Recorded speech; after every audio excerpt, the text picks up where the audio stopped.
인프라 환경이 바뀌니까 FC도 바뀌는 거고 그거에 따라서 ADC도 바뀌어야 된다. 바뀌지 않으면 얘가 마틀렉이 돼버리니까 얘 자체가 맞습니다. 그죠? 사실 이게 이제 가장 운영자들 입장에서 골칫거리입니다. 이제 눈에 보이지 않는 장비와 눈에 보이지 않는 어플리케이션의 그 플로우를 점점 많아지고 있으니까 그것들이. 많아지죠. 네. 그리고 모니터링 해야 되고 빨리 찾아내서 그 서비스 연속성을 유지시켜 줘야 되는데 그것을 할 수 있는 가장 좋은 위치에 있는 장비가 ADC예요.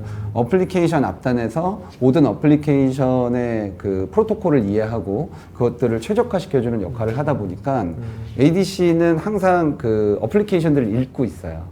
예전 같은 경우에는 그 읽은 데이터들은 항상 그때 뭐 알람을 보내거나 뭐 이런 데에만 사용을 하고 버려졌다면 최근에는 들어오는 어플리케이션들을 모두 수집해 놨다가 이것들을 통계내고 머신러닝해서 사용자에게 경고를 알리거나 예측한 정보들을 제공할 수 있게 됩니다. 가장 대표적으로 서버의 지연 현상 혹은 트래픽이 얼마나 늘어나고 있는지 서버가 많으면 URL이 있다면 그 URL 중에 특정 URL이 어떤 문제가 있는지들을 잡아낼 수 있고요. 장비나 어플리케이션 쪽에 어떤 부하가 발생하고 있는지도 찾아낼 수 있습니다.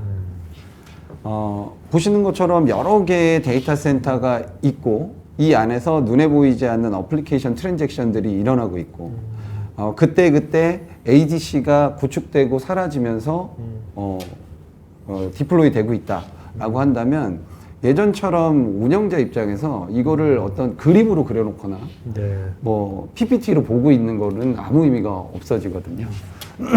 그래서 그 여러 곳에 퍼져 있는 시트릭스의 ADC 장비들을 하나의 통합된 창 안에서 관리할 수 있도록 ADM이라고 하는 솔루션을 제공하고 있습니다. 가장 기본적으로 이제 인프라 아날리틱스라고 하는데 보시는 것처럼 이제 여러 개의 데이터 센터에 구축된 ADC들을 크기와 색깔로 보기 쉽게 만들어져 있어요.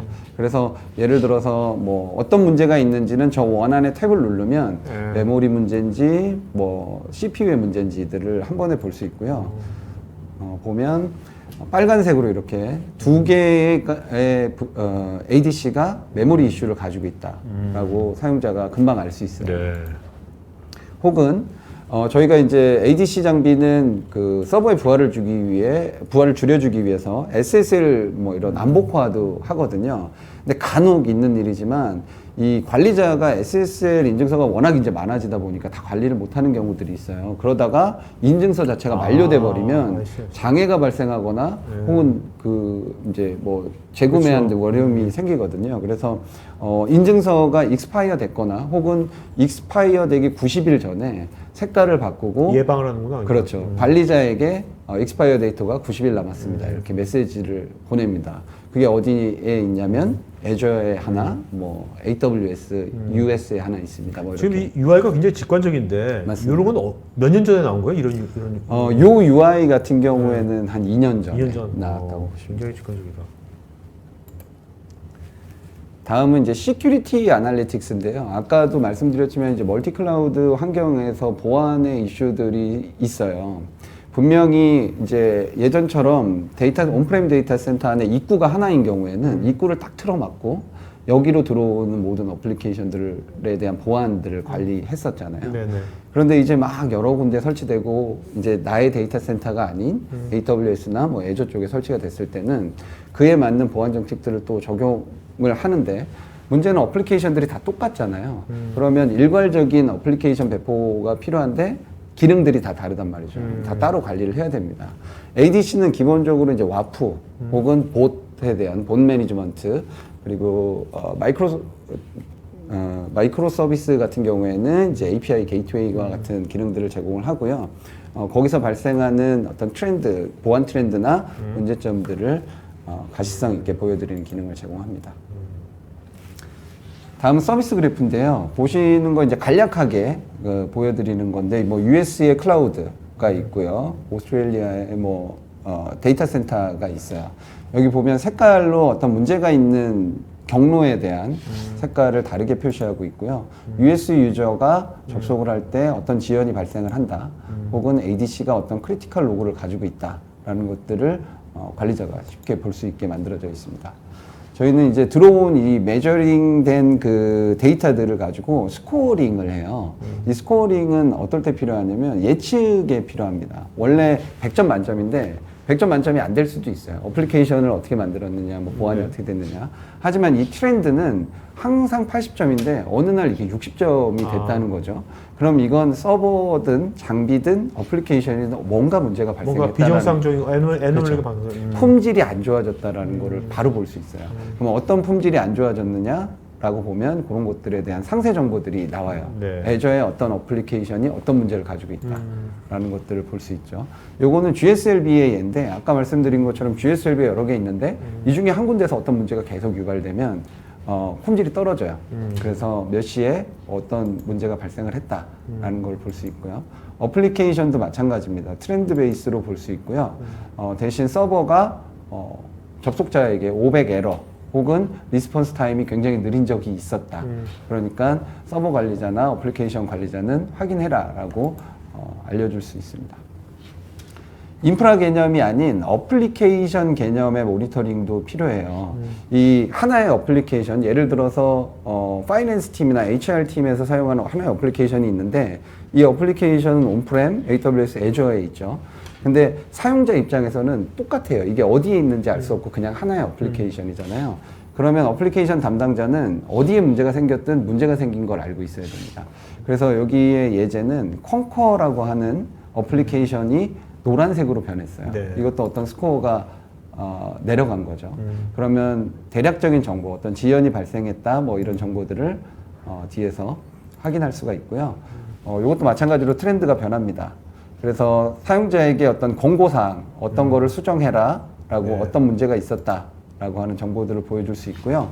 예측을 하는 건 이렇습니다. 딜레이가 원래 있던 어플리케이션일 수도 있잖아요. 그래서 머신러닝을 해요. 그래서 평소에 발생하는 트래픽 패턴의 트렌드들을 계속 계산하고 있다가 비이상적으로 지연이 발생하거나 트래픽량이 늘어나면 관리자에게 알람을 줍니다. 평소와 다른 패턴이 발생했다라고 해서 알람을 주면 사용자는 이게 어떤 이벤트가 있었는지 이 안에서 찾아낼 수 있고요. 또 어떤 불편을 겪고 있는 사용자가 있고 지연이라고 가정을 하면 그 지연이 발생한 사용자의 플로우들이 이렇게 나와요. 하나를 딱 클릭하면 ADC를 기준으로 서버와 클라이언트 사이드 중에 어디에 문제가 발생을 했고 이 안에서는 어떤 보안 프로토콜을 쓰고 있고 사용자의 OS는 뭐고 어느 지역에 있다 하는 정보들을 한눈에 볼 수 있습니다.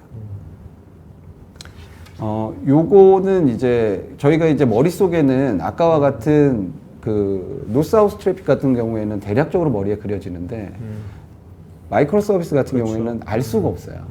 그 외부에서 볼 때는 그냥 하나의 앱이거든요. 근데 사실 그 안에서 굉장히 많은 트랜잭션들이 일어나고 있고 이 안에서도 많은 보안 문제와 어떤 어플리케이션의 성능 문제들이 발생하고 있습니다. 엄청난 많은 API가 발생할 거 아닙니까? 맞습니다. 네. 그 API에 대한 트랜잭션들을 이렇게 도식화해서 보여줄 수 있어요. 문제가 생기면 빨간색 혹은 트랜잭션이 많으면 굵은 선 같은 것들을 볼 수 있고요. 클릭을 해보면 어떤 문제가 있는지 이 앱이 보여줍니다. 이 URL에 API들이 쭉 보여요. 어떤 API를 보냈는데 지연이 요만큼 생긴 게 있다. 그래서 눌러보면 두 개 문제가 발생했던 앱과 앱 사이 그리고 그 안에서 발생했던 트랜잭션 중에 느린 트랜잭션 그리고 얼마나 걸렸는지에 대한 것들이 바로 보입니다. 네. 최근에는 이 마이크로 서비스 안에서 발생하는 가시성 문제 때문에 문의들이 많이 오고 있고요. 결과적으로 이제 그 궁극적으로 가야 되는 이 단계 하이브리드 클라우드의 인프라 구축 그리고 마이크로 앱의 개발과 그것을 올릴 수 있는 안정적인 기반 모든 것을 편리하게 사용할 수 있는 오토메이션들을 지원하기 위해서 시트릭스는 다양한 플랫폼과 매니지먼트 솔루션들을 제공하고 있다고 말씀드리고 싶습니다. 네. 원래 저도 이제 ADC 관련해서 옛날에 해봤는데 네네. ADC 하면 좀 할 때는 좀 따분하다 토크할 때 따분하다 생각이 들거든요. 장비 얘기니까 뭐 애플리케이션 딜리버리인데 오늘 말씀 들어보니까 이게 단순하게 애플리케이션 딜리버리 컨트롤러가 아니라 네. 이게 어떤 분석까지 그죠? 분석하고 그럼요. 자동화하고 뭐 ADC 분석이면 뭐야? 분석이면 애널리틱이니까 AAC가 될 수도 있고요. 아니면 자동화니까 오토메이션, 그죠? 네. 애플리케이션 오토메이션 컨트롤러가 될 수도 있고 앞으로 이게 엄청나게 애플비전이 엄청나게 바뀌니까 지금 애자일하게 ADC도 맞습니다. 애자일하게 바뀌어야 되는구나. 맞습니다. 그렇게 가는구나. 네. 네. 왜 소프트웨어 디파인드 ADC가 전 처음에 소프트웨어 디파인드 ADC 해가지고 그냥 마케팅 텀 아닌가? 네, 요새 다 SDC 소프트웨어 디파인드 멋져 보이니까 그냥 멋져 보여서 그런 줄 알았는데 지금 말씀을 하다 보니까 오늘 하다 보니까 그게 아니라 이 어떤 이 인프라 환경이 바뀌니까 애플비전도 바뀌는 거고 그거에 따라서 ADC도 바뀌어야 된다. 바뀌지 않으면 얘가 마틀렉이 돼버리니까 얘 자체가 맞습니다. 그죠? 네. ADC가 아니 오히려 거꾸로 안 좋아지는 거니까. 정확하십니다. 네, 그런 얘기네요 오늘 아주. IT 전문 방송 토크 IT에서 테크 분야별로 짧고 진한 시리즈 영상들을 편하게 골라서 보실 수 있습니다. 구글이나 네이버에서 한글로 토크 IT 치시거나 토크IT.tv 사이트로 오시면 됩니다.